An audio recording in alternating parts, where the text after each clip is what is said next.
Well, good evening, everyone. My name is Jordan Penley, and I'm one of the pastors here at Vintage, and we are thrilled to welcome you and to be hosting the Center for Public Christianity for tonight's event, Surprised by Doubt. Tonight, we'll have the privilege of hearing from two speakers as we reflect on the possibility of experiencing deeper faith and trust in Jesus after seasons of doubt. And for me personally, as a pastor, I can't think of a more important topic to cover in this cultural moment than what we're going to cover tonight. You know, during my time serving as a pastor, I've had the privilege of sitting with and caring for and listening to multiple folks at our church who are going through seasons of doubt or deconstruction. And in light of that, I'm eager to learn alongside of you as we hear from two speakers. First, from Dr. Josh Chatraw, and then from Dr. Richard Beck. To begin tonight, I wanted to introduce our speakers to you. First, Dr. Josh Chatraw is the Executive Director of the Center for Public Christianity. He's the lead teacher of the New City Fellows and the theologian in residence at Holy Trinity Anglican Church, which are all based here in Raleigh, North Carolina. His writing and speaking focuses on public theology, apologetics, and culture. He's written and edited several books, including Apologetics at the Cross, Cultural Engagement, which our entire staff team here at Vintage is reading through right now, which has been great. The History of Apologetics, Telling a Better Story, Truth Matters, and Truth in a Culture of Doubt.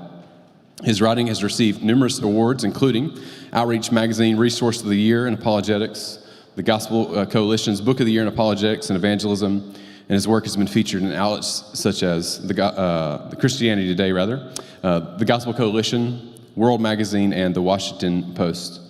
Josh earned his PhD in Biblical Studies from Southeastern Baptist Theological Seminary, a Master's in Divinity from Southern Baptist Theological Seminary, and a Bachelor's in Business from Georgia Southern University.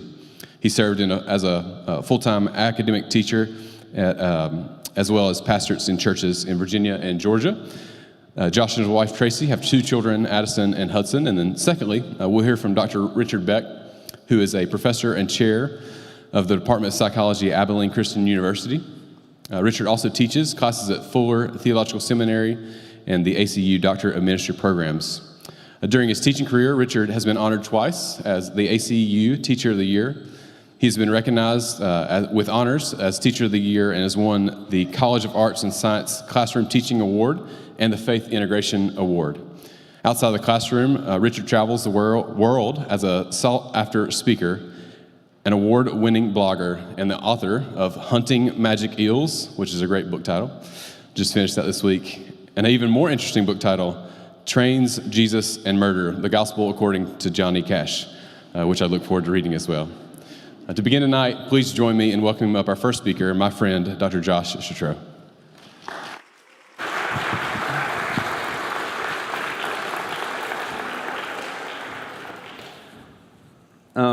I got to spend the last couple days at a small gathering of pastors, and Richard Beck was also there, and just learned a ton from him in the last 2 days. I feel like my job tonight is mostly to set him up to be maybe the preface to the main event, which is going to come through Richard's talk. This is also about setting low expectations for my own talk, and so it'll only be received as better than maybe it is. Before C.S. Lewis was a household Christian name, he was a hardened atheist. Many of you know his story. From his teens to his early 30s, he vocalized many of the objections to Christianity that animate doubt in our age, maybe many of the objections that you've come here tonight with in your own mind and in your own heart. After his surprising conversion, and that's familiar territory for many of you, I won't go through that, but after his conversion, Lewis famously portrayed Christianity as a house with many rooms. And he invited people through the front door of the house into the hallway of faith, rather than a specific room. So Lewis's approach was to offer what he called a mere Christianity. And by that, what he meant is a Christianity that included the core elements of the faith, but didn't get into denominational squabbles or intra-Christian debates. Lewis's house had many rooms, with each representing a certain way to be Christian. These rooms represented unique combinations of denominations and cultures and eras. All the rooms were unified by a shared belief in Jesus Christ. They were articulated by the ancient creeds, things like the Apostles' Creed or the Nicene Creed. And this analogy of the house, it rested on a specific claim.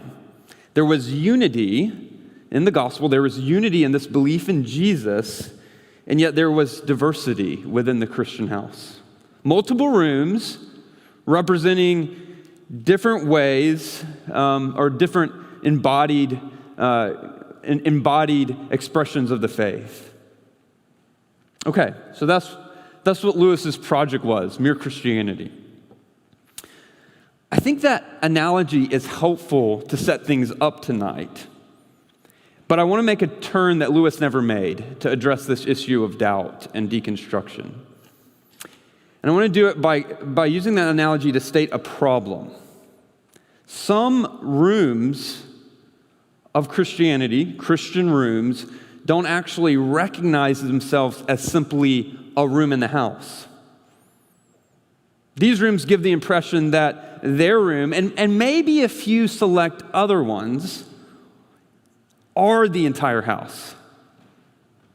This claim of what we might call exclusive legitimacy is not always explicitly stated, but sometimes it is, but more often for many of us, if you've been in this kind of room, it's through tone and posture and the messaging of the leaders.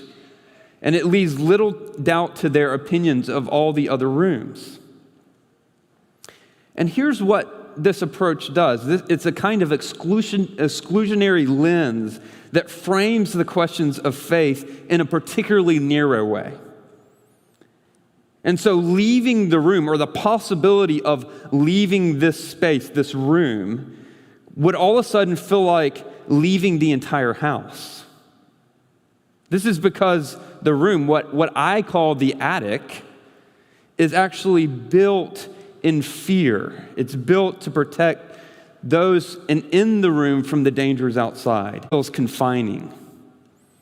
There's little room for secular science. Those outside of the room are viewed with suspicion. The air has become rife with either a kind of anti-intellectualism or, and maybe even more dangerous, a kind of what I would call a quasi-intellectualism, operating from a kind of inferiority complex. Now, who's in the attic? Let me get a little bit more specific and a little bit more risky, okay? Who's in the attic? And that's maybe what you're thinking, because I'm speaking in such abstract terms. So here's where it gets risky. Or fundamentalists, we use that label. Or fundamentalists in the attic. Well, yes. Yes. But the term fundamentalist, as we use it today, is used pretty haphazardly, merely as an insult to somebody you don't like. It just kind of confirms one group's identity over another group's identity. However, I just want to say, if somebody self-describes as a fundamentalist, it's a pretty safe bet that they fit in this attic, that they're inhabiting the attic, okay? So if that felt risky, it's about to get a little riskier, okay? If I've offended you. If I offended you, I'm sorry, I'm probably about to offend everybody, okay? So you're not alone. So what about evangelicals? Probably many of us in this room describe ourselves as evangelical. Well, here things get a little bit more complicated. Some communities that identify as evangelical, I would say, inhabit this attic space that I'm describing. I think the key for American evangelicals is to be able, as the historian Mark Knoll has put it, to realize what is distinctive about American evangelicalism is not essential to Christianity. Let me say that again. What is distinctive about American evangelicalism is not necessarily essential to Christianity. Now, if a community is unable to distinguish between the two, what's distinctive about Christianity versus what is distinctive about their own community versus what's essential to Christianity, then then I think what you end up with is actually something like what I'm describing as the attic. In other words, if political views begin to get kind of put in with what's essential for all of Christianity, certain political views, that can begin to feel like this attic that I'm describing. An essential view for Christianity would be Jesus' death and resurrection, his ascension, the stuff you find in things like the Apostles' Creed. Now, to be honest with you tonight, I've considered at different moments giving up that label evangelical because it's certain baggage, but I'm hanging on. I still consider myself an evangelical, albeit a certain kind that I would say has left this attic. I'm what you might say, again, in the words of Mark Knoll, the historian, I'm a wounded lover, still married to this thing called evangelicalism, especially the global movement. But on the other hand, I'm drawing throughout my remarks tonight from C.S. Lewis, the British Christian who was not an evangelical. And so, but my big point is don't miss what I mean by the attic. I mean an instinctually narrow way to inhabit Christianity, a fundamental posture that confuses a Christian group's distinctives from Christianity's essentials. Now, it bears mentioning that at least one of the reasons you begin to have this kind of narrow room, this narrow attic, this confining space, one of the reasons it's been built is because of a certain fear, and I alluded to this earlier. And I think these fears are understandable, and it's fears that many of us have. It's a desire for safety. It's a fear of danger. It's a fear of this outside world. And so they want extra barriers. They want firmer standards. They want certainty. We want certainty in the midst of, as we said in that video, this kind of complicated pluralism that we feel. They want to be, the attic is often built because we don't want to be contaminated by the world. We don't want to have to deal with the struggle of doubt. You don't want to lose what's most important to you. Or you don't want to have the next generation walk away from the faith. And some of you are here, not so much tonight probably because you're dealing with doubt, but you have grandkids or you have kids who are struggling through doubt. Most of us can understand these motivations. Unfortunately, what happens though with attic dwellers is in response to these pressures, these cultural pressures that we're feeling, what happens is in the attic, you're kind of trained to caricature the outside world. You begin to build straw man to dismiss and not have to deal with it.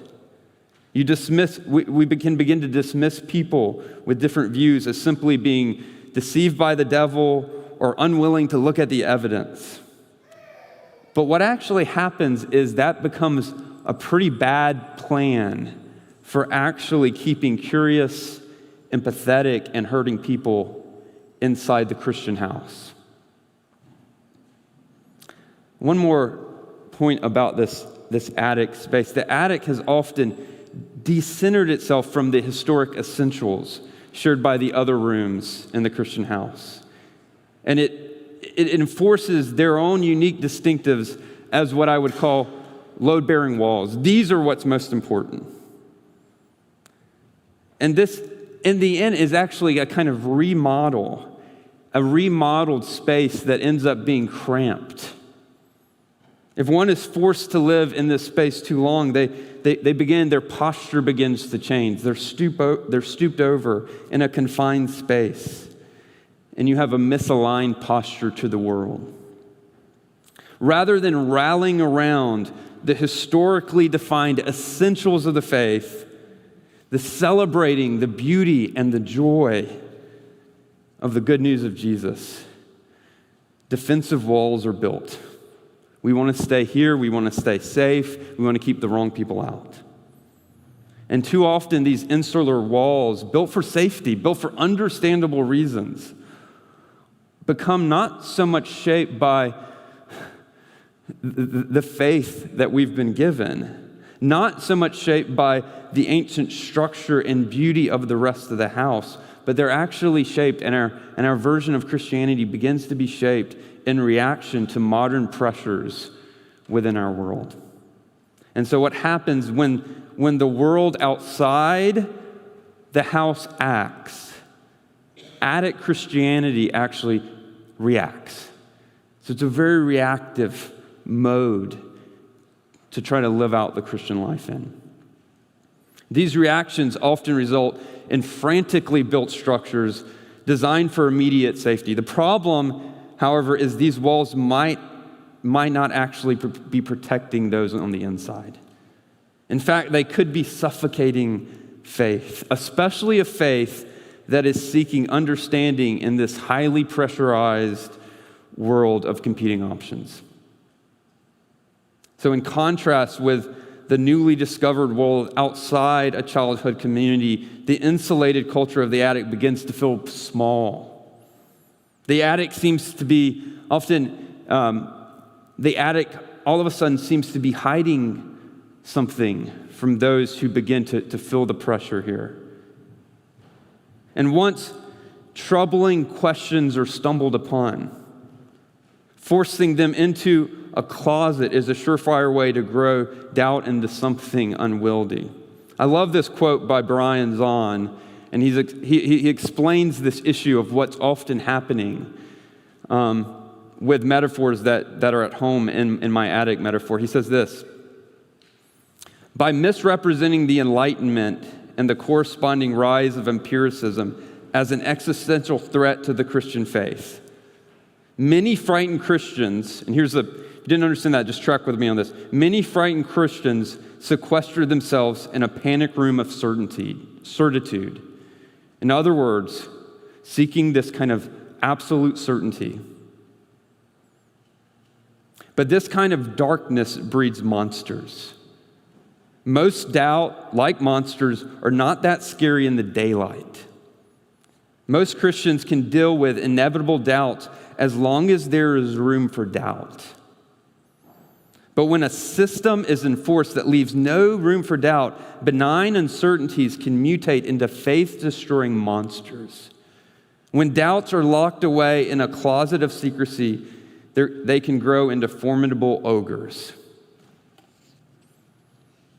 When someone who grew up in the attic, and that might be some of you here tonight, when someone grows up in the attic, they can begin to feel the walls closing in, or to use Zahn's language, find themselves running from monsters. What can happen is the trust that once gave people confidence in the attic now gains a kind of haunted edge. You begin to ask questions. Was your trust misplaced? Were you tricked?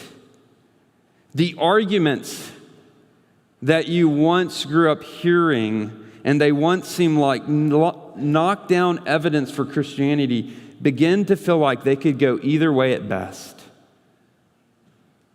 And then while you begin to look at those arguments again and they begin to kind of be a toss-up, you begin to see certain hypocritical behavior of so many Christian leaders, and you see this kind of instrumental use of the faith for the ends of power and control, and it begins to further undercut confidence in the addict's guides.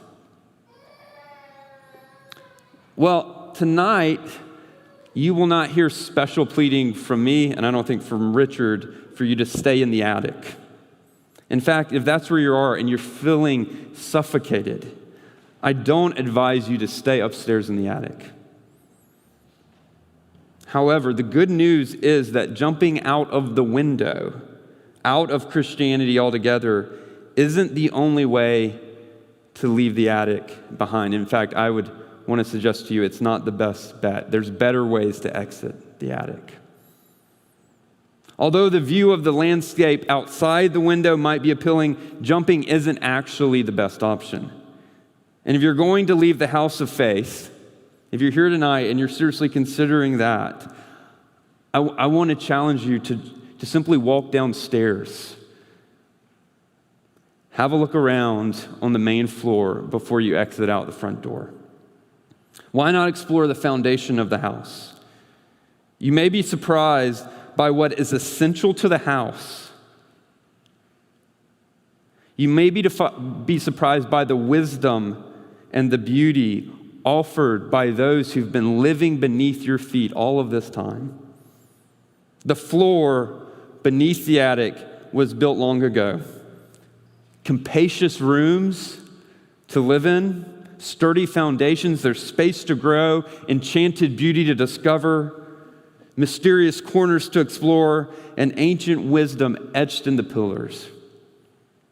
Plus, while you're down there, you can begin to get a view from the main floors of outside, and it allows for some closer inspection of what are these rooms outside the house? What might it be to actually step outside? What will life look like without God? Without Christ? Walking downstairs allows you to begin to reimagine life in the house of faith. But this is not just some kind of intellectual posture I'm asking you to try on. This isn't simply an intellectual game I want you to play with me tonight. What I'm challenging you to is also a call. I'm inviting you to a different way to attend to the world. The attic hasn't only shaped what you believe, it's also shaped, if you've grown up in the attic shapes how you go about trying to believe. Don't miss that. It's not just shaping what you believe, it shapes how you go about even trying to continue to believe. Unlike the attic, the main floor has space for wonder and awe, for mystery. Certainty isn't a requirement. Questions are encouraged. Answers aren't meant to shut down the possibility of doubt, but rather to open up new ways of seeing, new, better questions to ask. Inhabiting the main floor doesn't just offer a better perspective, it begins to correct your posture. You begin to learn to open yourself up to the world, to see things differently. It teaches us how to walk differently. At least this is part of my story. I walked downstairs. I met those who were beneath my feet all along, and they helped me to stay in the house. I heard the stories of St. Augustine, one of my heroes, Blaise Pascal, C.S. Lewis, and I realized I'm not alone in this struggle of doubt. That none of us are alone if you're struggling with doubt. This has been part of the Christian experience. They had their doubts. They had their fears. And yet, for the last 2,000 years, people have brought their doubts and brought their fears, and yet had this mysterious encounter of grace through meeting this person named Jesus. What I'm suggesting tonight is to begin to learn to attend to all of life as an undeserved gift. This is what Christianity teaches. And what I'm suggesting is following this, trying this way out, actually begins to kindle awe and open up new horizons. It expands your vision of the world and offers wisdom.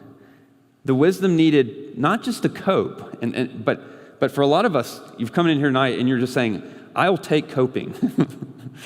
You'll take coping. But it offers us more than that. Christianity offers us a way to actually flourish in the midst of pain. You know, Jesus is in his most famous sermon, blessed are those, happy are those who mourn.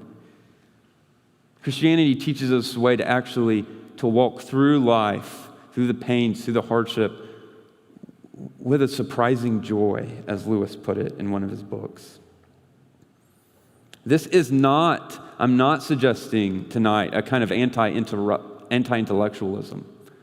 What I am suggesting to you is we have to be rational about our rationality. What I'm suggesting to you is a kind of deeper, a larger, more capacious, bigger vision of rationality. Of course, if you take me up on this invitation, an invitation that Richard is about to come and put more hands and feet on, hopefully, in a second, I have to just be honest with you. You might take this invitation, you might come downstairs, you might explore the main part of the house, and you might still decide to leave. And in fact, I will go a little further. If you're doubting, if you're not a Christian here, I just want to confess to you tonight, there's always a chance that I'm wrong. There's always a chance that the Christians over the last 2,000 years have been wrong. Maybe the Jesus we encounter in the pages of the Gospels can't be trusted. It could be that Christianity is nothing more than wish fulfillment. Nothing more than a product of evolution, which so many Christians have embraced only to survive, to pass down our genes. But then again, to paraphrase the philosopher Alvin Plantinga, if we could be wrong about Jesus, it also means we could be right. We could be right. We can't escape taking such risks when it comes to the big questions of life. Even if you end up tonight, you take this invitation and you end up leaving, my advice to you is this: don't take a leap of doubt out the window. It's a long way down from the attic. At least come down, explore the house, explore the main floor first. If you decide to leave, if you decide to walk out the front door, not the attic. For those of us who grew up in the attic and that demanded a kind of certainty, sometimes that demand for certainty actually worked against our faith. It became kind of quasi-evidence against belief, because for many of us, we heard voices growing up from former church leaders, and they said things like, "Are you 100% certain? Because if you're not 100% certain, you're 100% lost." Now, if you're struggling with doubt, I don't know if you can say you could almost say nothing more scarier than that. If certainty is attainable, why can't I find it? What's wrong with me? However, I'm just here to tell you tonight, that's not how this works. The root cause of your disappointment and dread might simply be, it might not be because of the insufficiency of arguments, but it's the standard of belief that somehow you can kind of use science to get to some kind of absolute certainty. Evidence and careful reasoning are important, but arguments alone can't provide the kind of definitive proofs or eliminate all your doubts. But if we can't find the answers to life's most important, the big questions of life, by simply breaking things down to their smallest bits, or by executing a string of Google searches, although many of us have tried this, it actually doesn't work for the big questions of life. So then how do we move forward? And I want to close with this. And this was so pivotal to becoming more confident in my faith is understanding how to look and see the world in a different way. And it's from a short essay by C.S. Lewis called Meditation in a Toolshed. Lewis gives this metaphor that I hope will be a kind of invitation for you tonight. He says this: "I was standing today in the dark toolshed. The sun was shining outside, and through the crack at the top of the door, there came a sunbeam.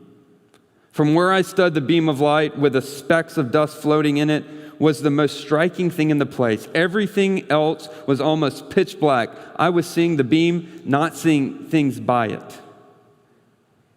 Then I moved, so that the beam fell on my eyes. Instantly, the whole previous picture vanished. I saw no tool shed, and above all, no beam.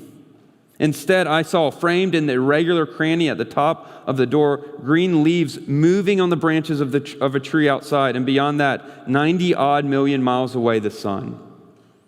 Looking along the beam and looking at the beam are very different experiences. So what's Lewis saying there? He's saying when looking at a beam of light, we can see remarkable things, it's like the floating particles within it. But when we step out and we look along it and along the beam, we can all of a sudden see the world illuminated. What Lewis is arguing is that if you aren't willing to look, if you're only willing to look at the beam of Christianity, then you're going to be blinded. You're not ultimately going to see a big enough vision. So he says you have to look along the beam. You have to look through Christianity to see what it explains about the world. Now, the problem in the attic is it discourages simply this kind of looking along to see how much does Christianity explain, because it only wants to look at. Because looking at seems like, well, that'll gain the kind of scientific certainty we're after.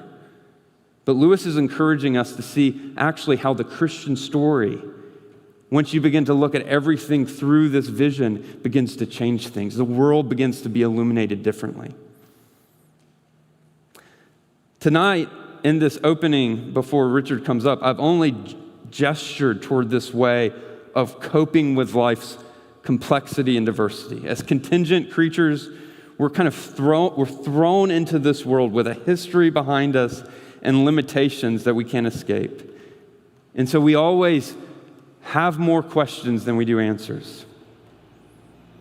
But the reality is, we all have to live somewhere. And the wisest way to go about searching for a true home is keeping in mind our full humanity. Yes, our intellectual ability, but also our emotions, our imaginations. And then saying, what best explains who we are as humans? And then finally, stretching Lewis's metaphor tonight, I want to invite you to a way that you might wage your own Christianity by not only looking at and looking through, but by stepping into certain ways of living. By stepping into the main floor of the Christian house and being surrounded by ancient architecture and ancient practices. And for this, I'm turning it over to Dr. Richard Beck. But before he comes up, we're going to watch a short video for his introduction.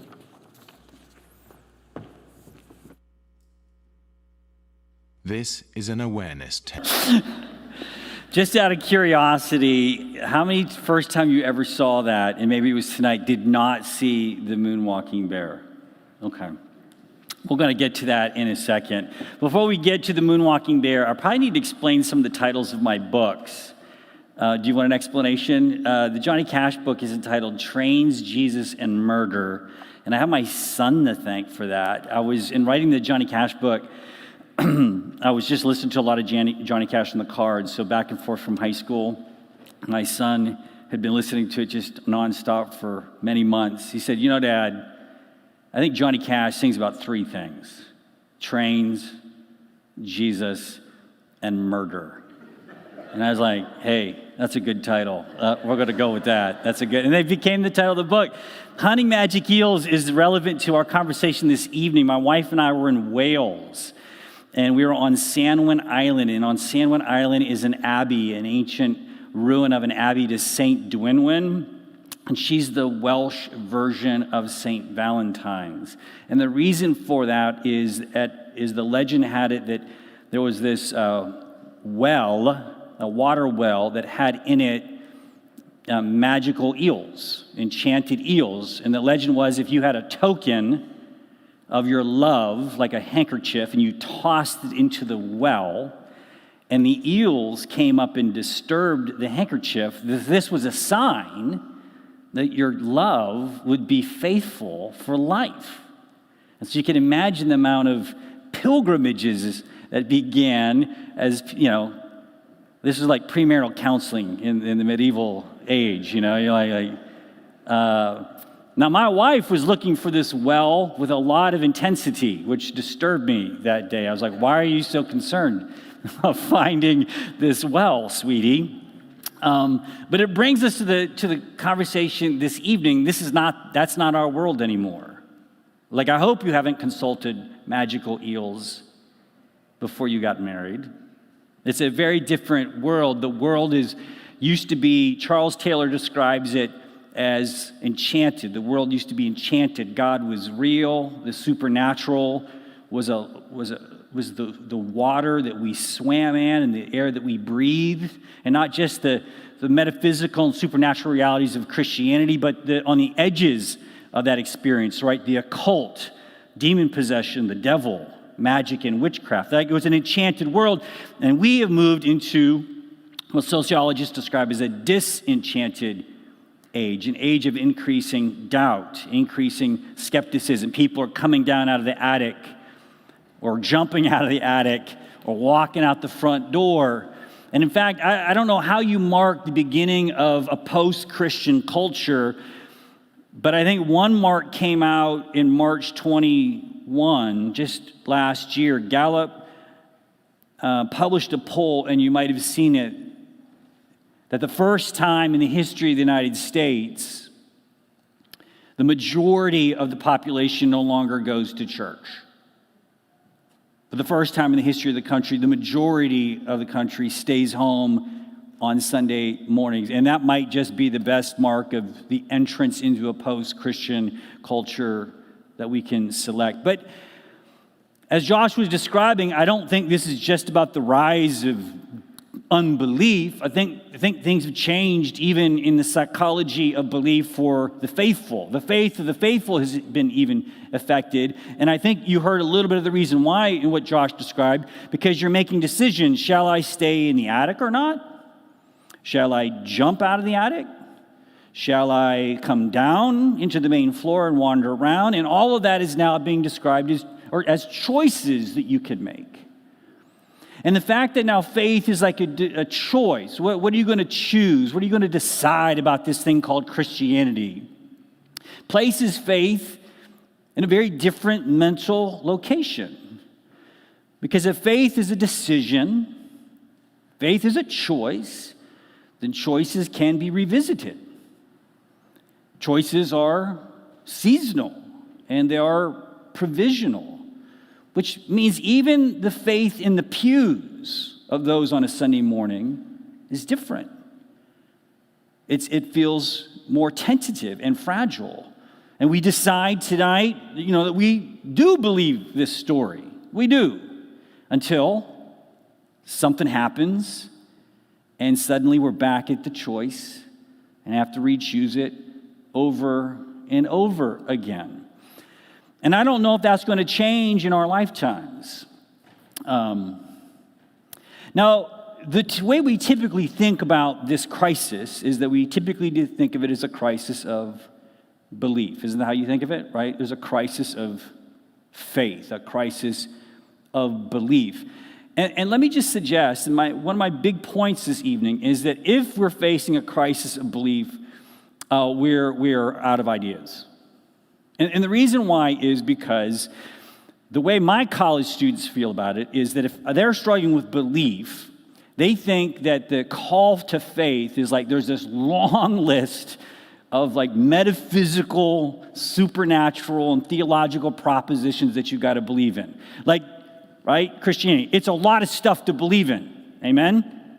There's a lot, the Trinity, and Jesus is the Son of God, and the atonement and heaven and hell and the angels and the devil, like those long stuff list to believe in.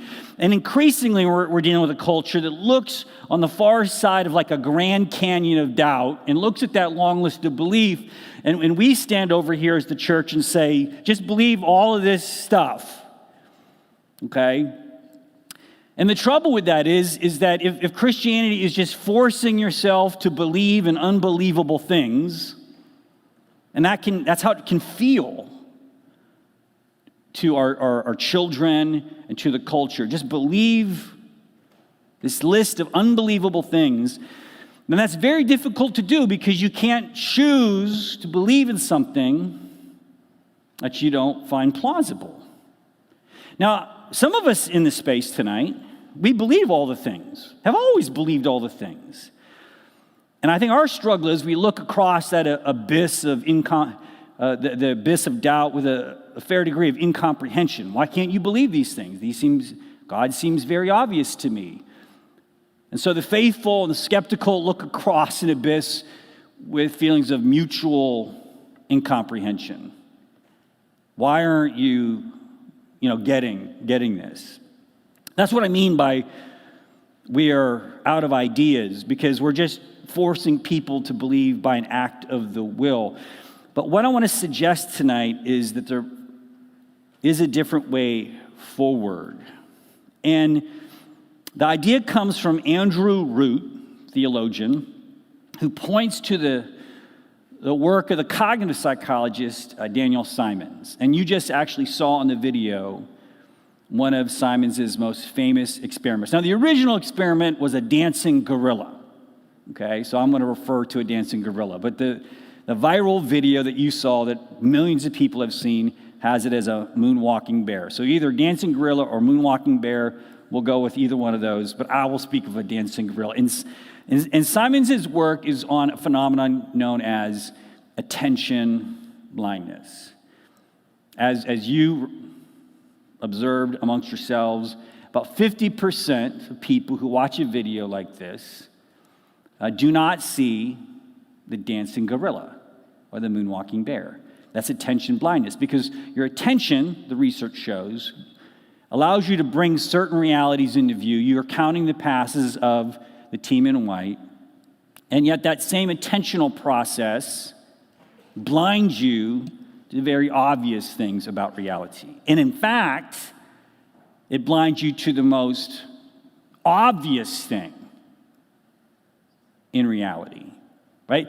Played straight, a person in a bear suit, okay, is the most obvious thing in the video, the most unusual thing, the salient thing. And yet the obvious thing is the thing that we miss because our attention is directed elsewhere. Now, if that's true, if faith is less a matter of believing unbelievable things and more of a matter of attentional blindness, then I think when we face doubt, we have some other levers to pull. We can talk about perhaps how we focus, what we bring into view, and how we are using our attention. There's a quote I really like from the philosopher Iris Murdoch. And in her quote, she's talking about how we overcome like strong emotional states and desires. What I'm going to do is I'm going to change some of the words of the quote, very few words, to let her make a point about attention and how it can help us with matters of faith. So this is the modified quote from Iris Murdoch.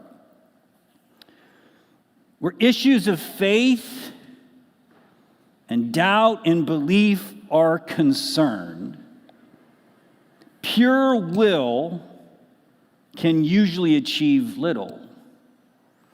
It is small use telling oneself, believe, have faith.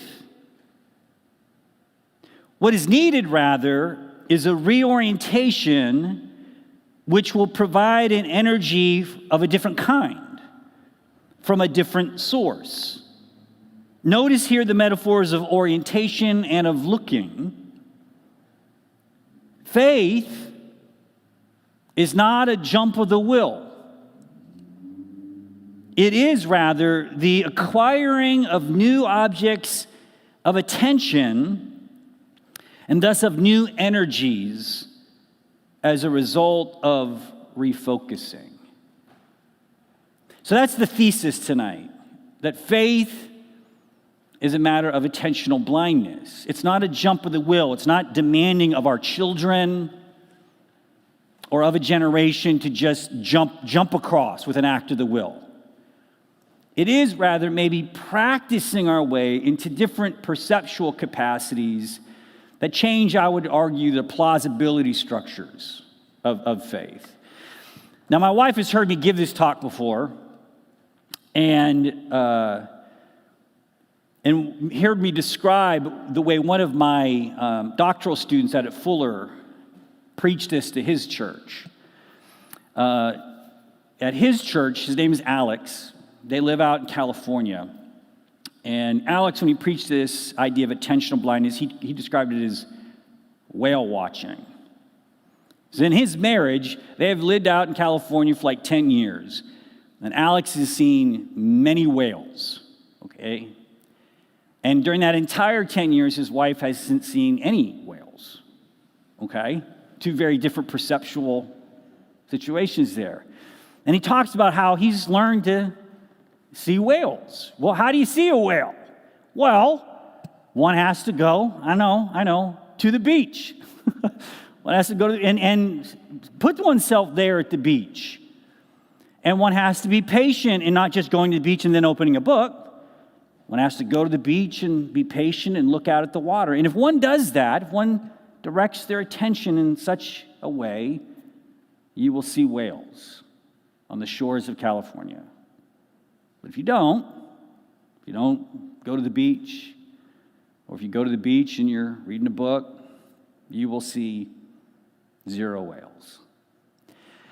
I shared that with my wife, and then this viral video from nature photographer Eric Smith came across her Facebook feed. She said, "Come here, look at this. This is exactly what you're talking about."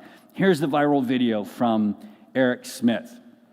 This is a whale watching tour, okay? And it's a good example of attention blindness, you know? These people are going to get back to shore and go like, "We were out there all day with our fancy cameras and never saw a single whale." A humpback kind of comes right up behind the boat. What's fascinating about this photo is this is not the first viral video that he's had about whales. A few years earlier, this video went viral. The next one. If that's not a commentary on the modern world, I do not know what is. Our attention is focused in a certain direction, and we go, "I didn't see any whales out there." Where is, you get my point? Where is God? Where is God? And maybe God has been the dancing gorilla that has been in front of you this entire time. And yet, we're blinded because of the way we have directed our attention. Well, I want to give you some practical things here, just here very briefly. I could say a lot about all of this, but let me just say 2 quick things about how we might refocus or repractice a different attentional experience. Here's the first thing I would suggest. Expand what counts as an encounter with God. When we talk about seeing the dancing gorilla, a lot of my students will say, "I've never heard the audible voice of God in my life. I've never stood and witnessed a miracle. I've never had an encounter with an angel." We want big supernatural signs. And because that's our perceptual filter, we say, "There's no whales here. I've never encountered God." But maybe if we just took a minute to expand what counts as an encounter with God, that we would see more of that dancing gorilla. One of my favorite examples of this comes from the life of Thomas Merton. Does anybody know Thomas Merton, the Catholic contemplative writer? And Merton was a monk. He was a Trappist monk, but he had a really significant religious experience on 4th and Walnut in Louisville, Kentucky. We know where he was because he wrote about the experience in his diary. In fact, if you go to Louisville today, you can stand at the corner of 4th and Walnut, and there will be a historical marker saying, "This is the spot where Thomas Merton had his, 4th and Walnut experience." It might be the only placard in the United States devoted to a mystical experience, but you can go there. I want to read it to you because for me, this is kind of what the dancing gorilla is like for me. And you'll notice in this, there's no audible voice of God, there's no burning bush encounter, there's no angel, there's no miracle, but a profound religious experience happened that really changed his life here. So here's what Merton writes. He goes, "In Louisville, at the corner of 4th and Walnut. In the center of the shopping district, I was suddenly overwhelmed by the realization that I loved all of these people, that they were mine and I was theirs, and that we could not be alien from one another, even though we were total strangers. This sense of liberation from an illusory difference between them and myself was such a relief and a joy that I almost laughed out loud. For I have this immense joy at being a man, a member of the race in which God himself became incarnate, and as if all the sorrows and the stupidities of the human condition could overwhelm me, because I now realize what we all are. And if only everyone could realize this. But it cannot be explained, because there's no way of telling people that they're all walking around shining like the sun. I don't know about you, but I have this experience like pretty regularly. I remember this last summer. I was in line at a little outdoor ice cream stand in my hometown, and I was just standing there in line. And in front of me, I noticed this grandfather and his grandson. And it was very clear that the grandfather was taking the grandson to get some ice cream. And like this was their outing. And you've never seen somebody more excited to get some ice cream than that little boy. And you've never seen somebody so proud as that grandpa. And I just stood in that line just watching them. And as I stood there and watched them, it's like the Grinch whose heart grows 3 sizes that day. You guys ever had that experience? You're just standing there. My heart's just getting bigger and bigger as I'm watching just this beautiful thing happen in front of me. They're just getting ice cream, okay? And they get the ice cream, and it's handed to the little grandson, the little boy. He's so excited, and they go off and they sit on this bench, just grandpa and grandson sitting there eating their ice cream. And I've never seen 2 happier people in my life. And I wanted to go over to him and say, "Y'all realize that you're shining?" Because like Merton's like, you can't tell people that. That's weird, you know. I didn't. So I just want you to know, I didn't say it. But I saw it. How many of you have had experiences like that? And you just want to walk up to somebody and go, "I know this is weird, but you're beautiful. You're shining in a certain way. I don't know what it is, but I see it." Maybe for you, it's not that flood of affection that you feel in the moment. Maybe it's your friends. You just go like, "I love you guys," you know, like. Maybe it's a feeling of peace that settles over you in the middle of a trial or a trauma, a sense that you've been accompanied this entire time. Or maybe it's being stunned by something beautiful, and you just say, "Thank you."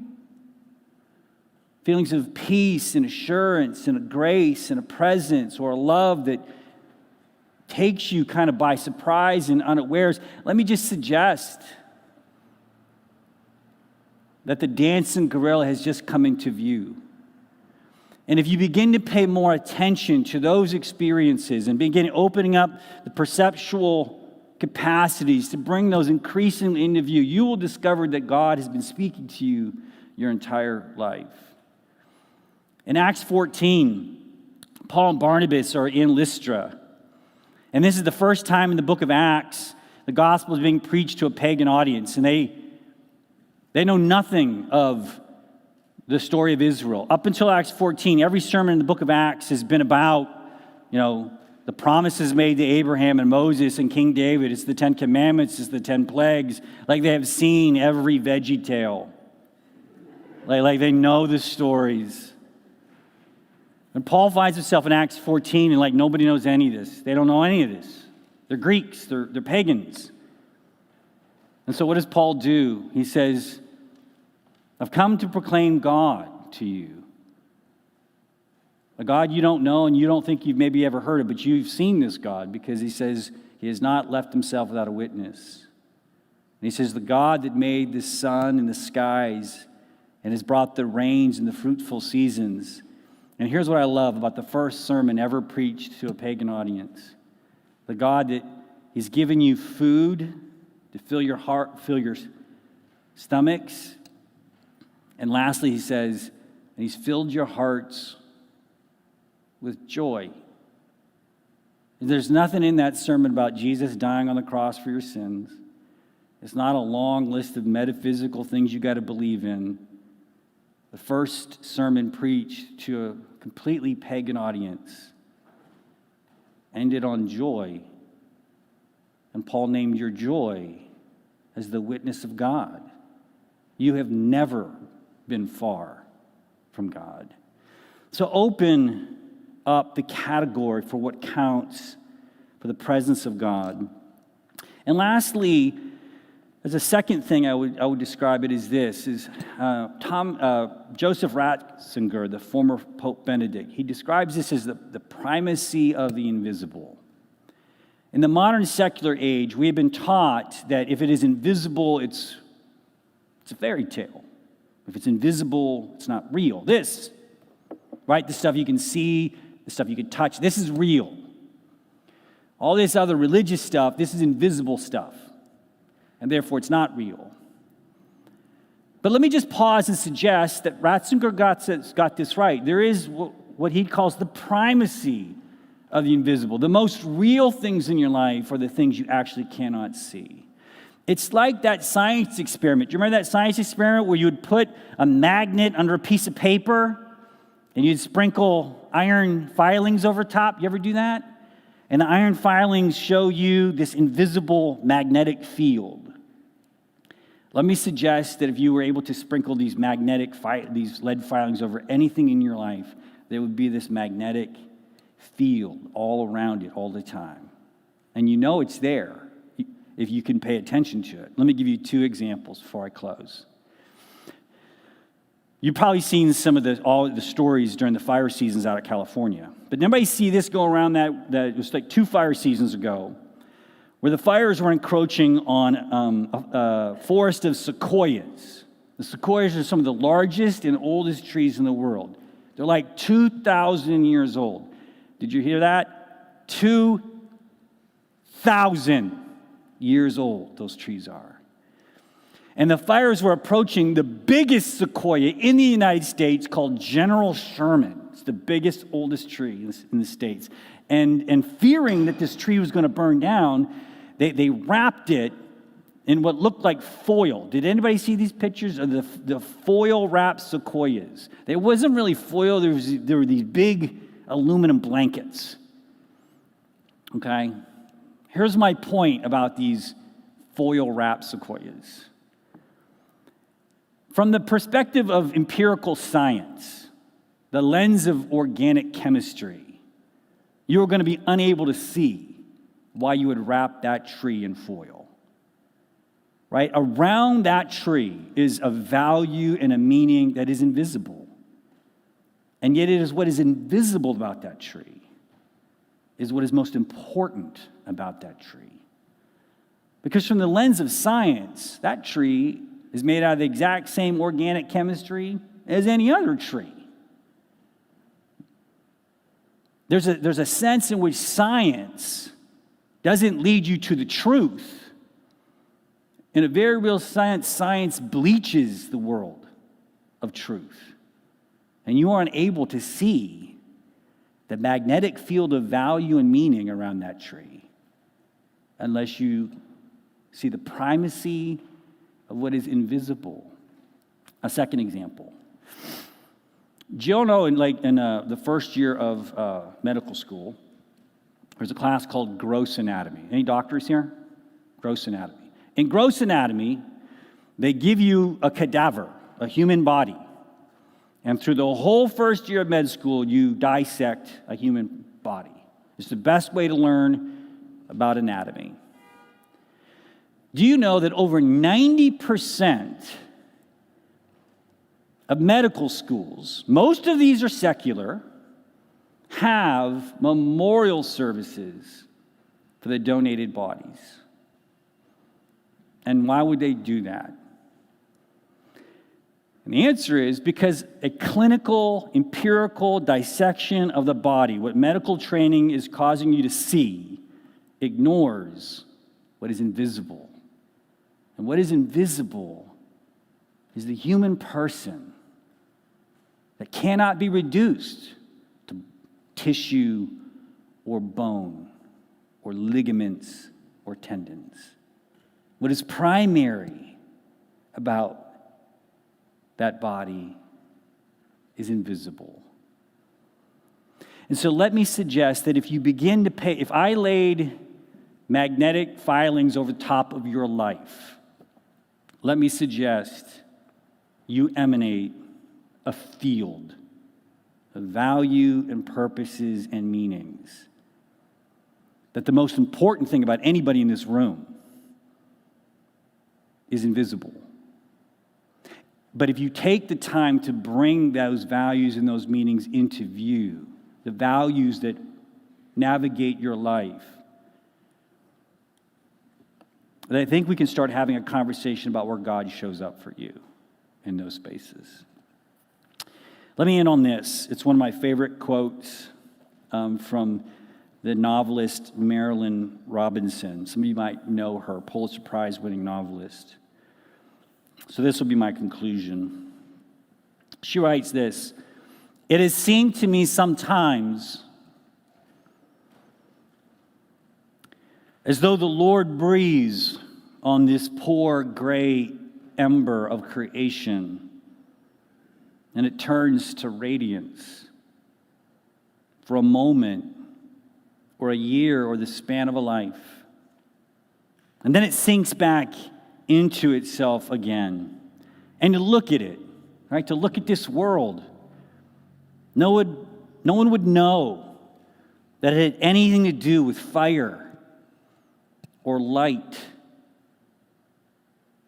Because wherever you turn your eyes, the world, it can shine like transfiguration. And you don't have to bring a thing to it except a little willingness to see. And so, my friends, that is my hope for us, that your days be filled with fire and light.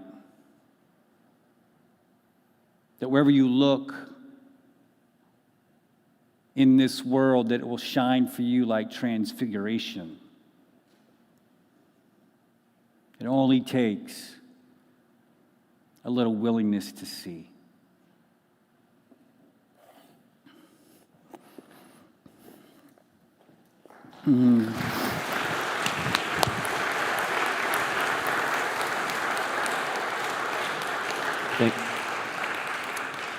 Thanks, Richard. I want to encourage you, if you haven't sent your question in, if you have a question, please send that in. The text, you can just text it into that number, or you can scan that code and send it to us. Before we come up for a brief time of Q&A and conversation, I want to introduce one of our New City Fellow alums. If you don't know about New City Fellows is an 8-month program, which is really the flagship program for the Center for Public Christianity for emerging leaders in our city. Every year, 20 to 30 emerging leaders go through a pretty intense, holistic discipleship program where we talk about issues like doubt and faith, about applying the gospel, this gospel story to all of our life, about attending to the world, about seeing it differently, as Richard was just talking to us about. And tonight I want to introduce to you Brad Blazer, who was in last year's class of New City Fellows. Brad is the CEO and co-founder of Lime. It's a healthcare and tech company here in the Triangle. And I asked Brad tonight to come and share a little bit of his testimony. So please give him a round of applause.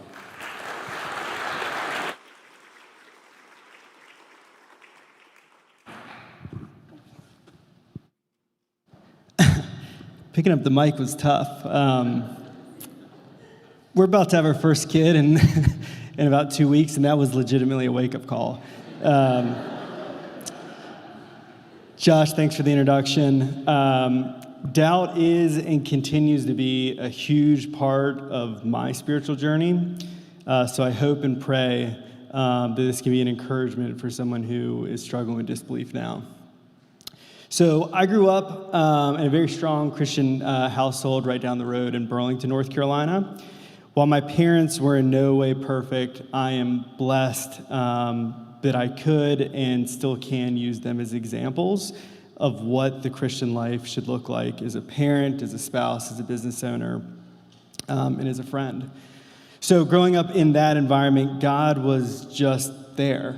I honestly don't remember praying one specific prayer, but there was no question that Jesus, by choice, was my personal Lord and Savior from a very early age. Despite my parents not requiring us to go to church at some threshold age of, I want to say, 12, I still did and I wanted to. I was very open about my faith, even evangelical to my peers. And just long story short, God was a huge part of my life. But during my senior year of high school, I started thinking a lot about hell. In fact, thinking is probably too weak of a word. Honestly, I really became fixated about it. Specifically, how could an all-knowing, all-loving, all-merciful God allow all of humanity to be damned as the default position to an eternity of pain and suffering? And I also really struggle with this idea of like the geographic privilege when it came to hell, or that I, having grown up in the southern United States with a church on every corner, had such an advantage when it came to being saved compared to my counterparts in, say, Turkey or Saudi Arabia. It felt so unfair, so unjust, and just so inconceivable that by the time I entered my freshman year at Carolina, I no longer considered myself a Christian. And you might think that's a pretty convenient time to lose your faith, right before the temptations of a secular college lifestyle. And in some ways, you're right. But that wasn't the case, or this rather wasn't the case of a culturally Christian kid that stops going to church because he joined a fraternity and wants to party. For me, it was truly a deep theological crisis of doubt, which I just couldn't shake. Now, there are a number of what I only could describe as divinely inspired events and meetings that happened in the years between losing my faith and regaining it that prevented, in my opinion, my heart from being hardened to the point of total abandonment of the idea of being a Christian. But for the sake of time, I'll jump right to the turning point when, by the grace and mercy of God, everything changed. It was on a random, rainy Tuesday morning in May of 2012. I was sitting at my desk in New York City when I happened upon an opinion piece on CNN's religion blog, of all places, that mentioned Mark 9:24. The verse where the father of a possessed son cries out to Jesus, "I do believe, help me overcome my unbelief." I'm not sure why this verse did not strike me before. In fact, it felt like I was reading it for the first time, which definitely was not the case. But it was sort of like that Claritin allergy medicine commercial, right? Where you see the whatever's over the camera lens be lifted. And for the first time, I could see clearly. It was really that profound. You see, I'd always operated under the construct that belief was a prerequisite to faith. From an early age, we are taught that to accept Christ was to believe in him, and by virtue of that, the gospel. Thus, in my mind, every other spiritual malady could be worked out with the help of God, but doubt had no place in the Christian walk. And as a side note, I've kind of got a bone to pick with the word believe being used in the context of being saved, but that's a tweet for a different day. Now, what I believe now is that doubt is no different than any other spiritual weakness. And if I could just focus on desiring belief and desiring discipleship, like that father before me did in Mark 9:24, I could leave the heavy lifting of sanctifying my heart and my mind to Christ. To be clear, the moral of the story here is not to turn off your brain. And if you know anything about Josh, he probably wouldn't let me in the building, much less let me speak, if that was my spiritual coping mechanism. But what I found was that by intentionally changing my heart posture, I could change my head posture. And so while I still grapple with questioning, answers are easier to find, and what I can't answer doesn't become spiritually fatal. Maybe in the words of Dr. Beck, like when I'm whale watching, I now have taught myself to look for whales, and when I don't see whales, I know they're still out there. I am, without a doubt, a stronger follower of our risen Lord because of my journey through doubt. And for someone in the audience, I think you can be too. That's it.